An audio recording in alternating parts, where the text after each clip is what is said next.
After 8 years serving as Secretary General, Enrico Della Casa was elected President of the European Cycling Union at a virtual Congress on March 6th. In his new leadership role of the 50-nation Continental Confederation, Della Casa vows to develop a new, modern, organized image with a focus on grassroots activities, youth, new events, and women's competition.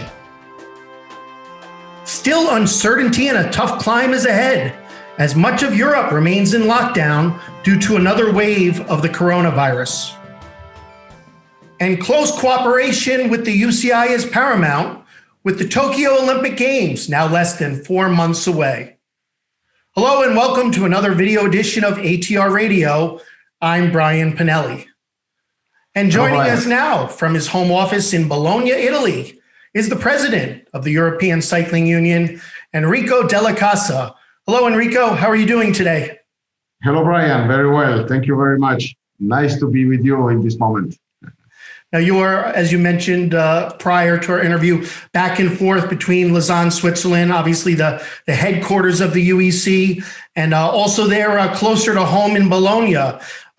Difficult times, tricky times for everyone. How is work going? What's that balance like? And obviously, congratulations on the new position. What does that all mean to you? Well, thank you for that. We are all facing a very good, difficult time at this moment. And as you said, our headquarters are in Lausanne, in Switzerland, but I'm based in Italy as well.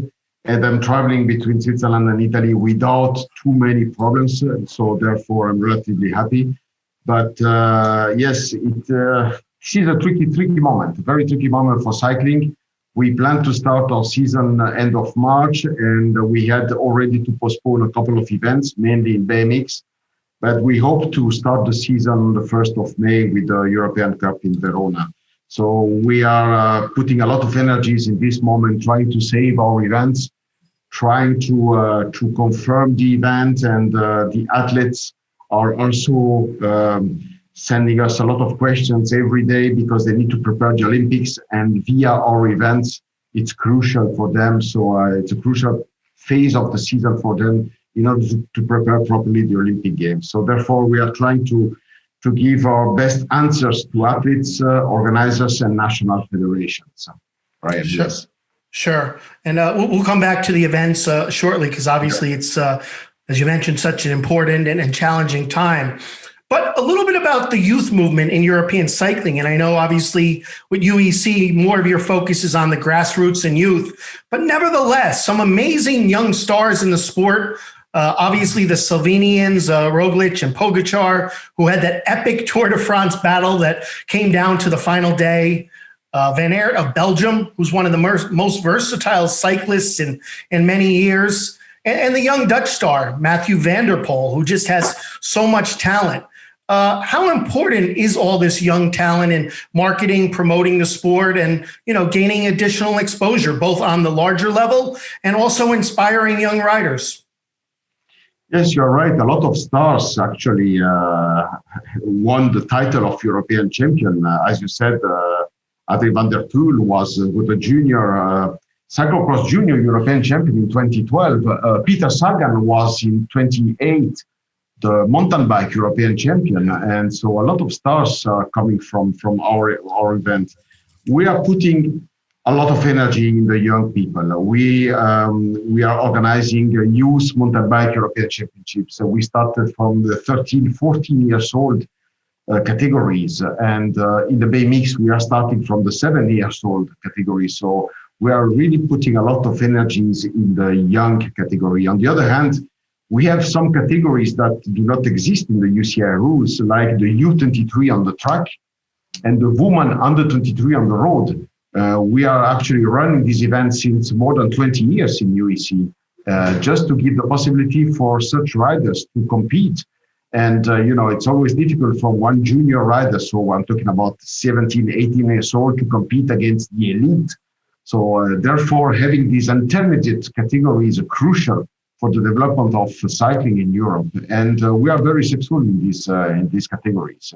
And this is really appreciated by the national federations. Yeah, sure. Obviously, spring is in the air. We're seeing more and more people outside, obviously riding their bikes, especially during these pandemic times when, you can't go to a restaurant or a cafe. Some great spring classics as always. And I know they're more under the UCI umbrella. We recently had the classics Milan, San Remo, Paris, Nice. I guess Paris-Roubaix, there's, some uncertainty with coronavirus restrictions with that. But I guess more back to your events.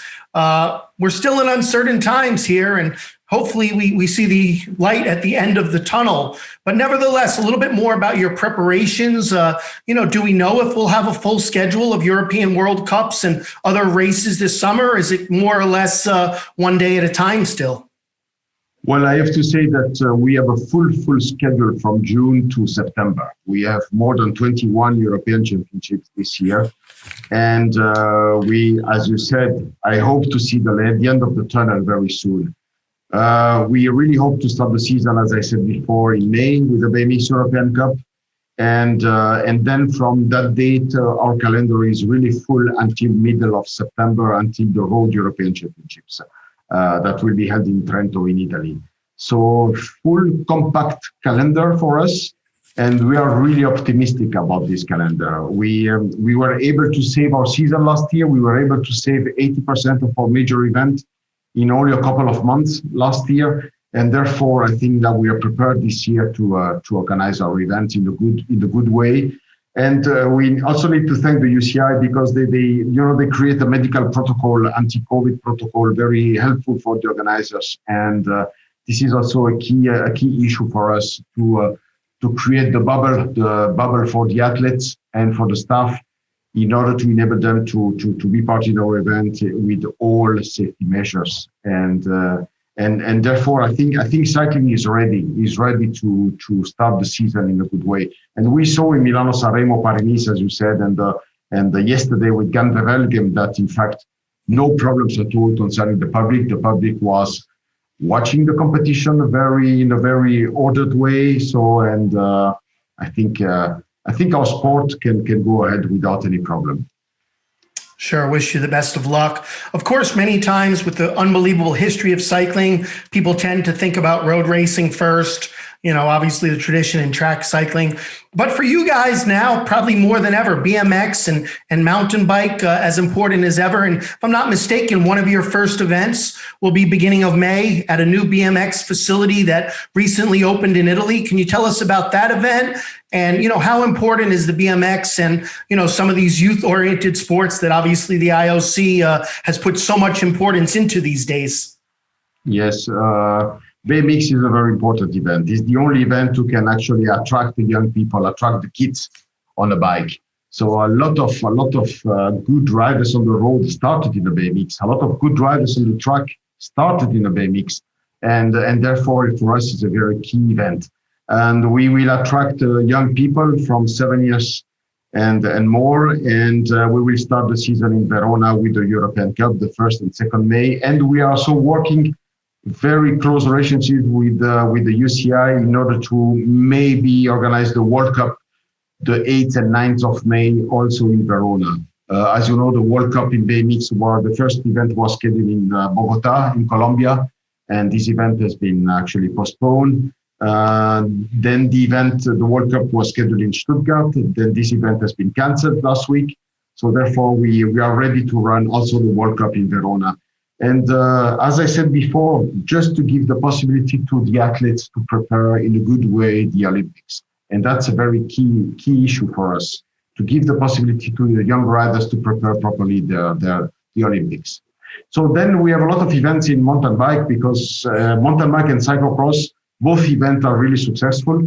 And we have a lot of interest in the mountain bike, not only in cross country, the Olympic discipline, of course, but also in downhill.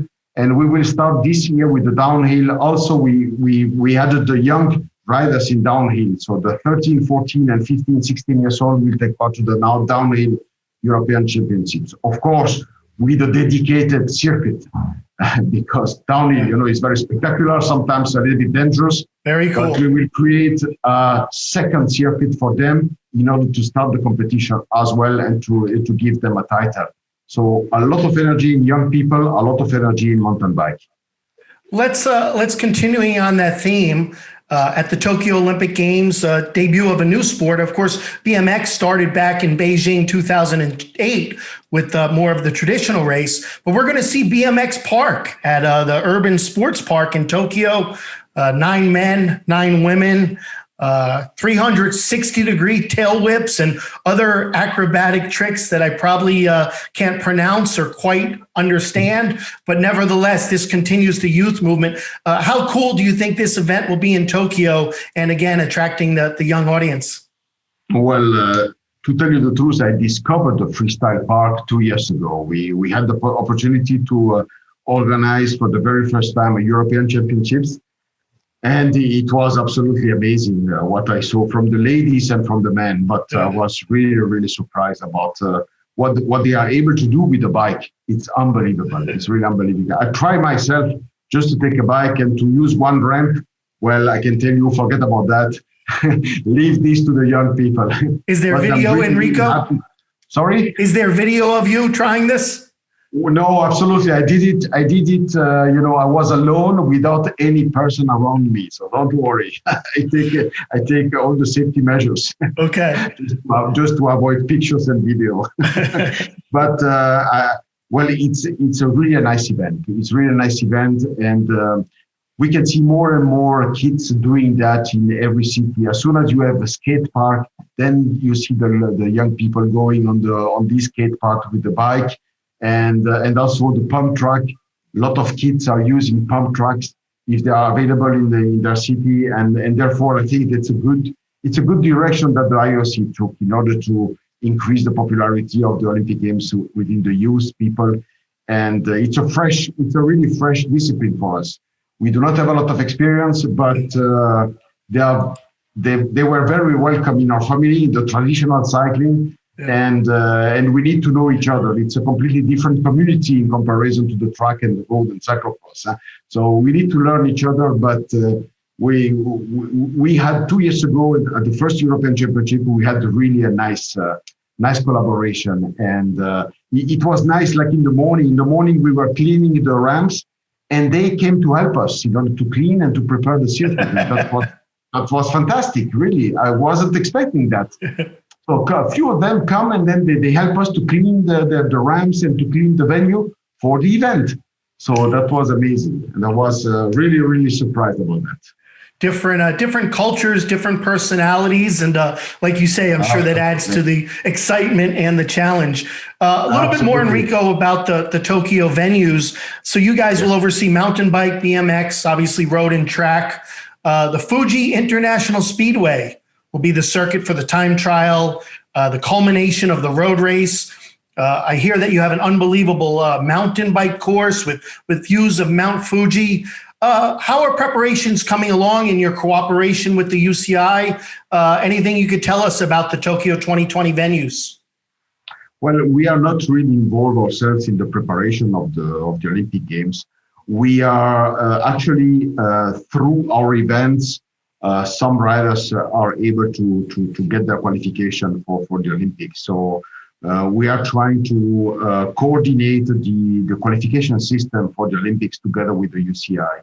Then in terms of preparation, the UCI is in charge of the preparation. But as far as I can see, the situation there in terms of venues is fantastic. They are ready.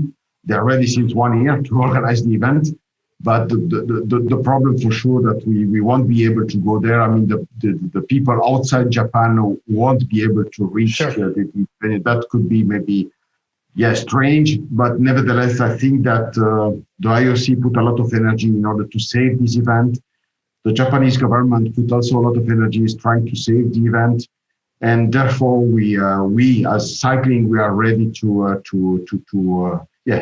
focus on the event and to accept some restrictions and in order to save the sport. So therefore, I as far as I can see, a lot of collaboration is actually between the UCI, IOC, and the Japanese government in order to try to save the Olympics 2020.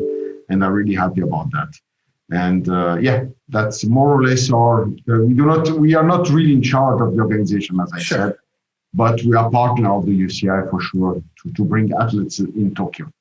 Of course. Just changing gears a little bit, Enrico. I know yes. Among your many titles in the past, at one time you were UCI Antidoping Commissioner, Commission Head, I should say. The UCI recently partnered with the ITA for overseeing and the management and governance of anti-doping measures. How exactly does that affect your, European Confederation? Do the same principles and rules apply, or how exactly does that work?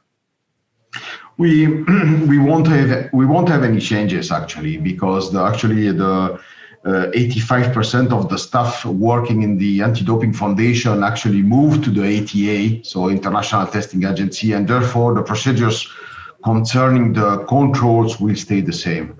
I'm talking about procedures, so logistical procedures, and so we won't have any changes in this moment. So I'm in a way I'm happy that the UCI took this decision to move to ATA, because ITA, International Testing Agency, is actually controlling all sports, and therefore we will have the similar procedure in all sport, and that's very important. You know how cycling is actually leading the anti-doping in the world since many years in terms of controls and past biological passport, and therefore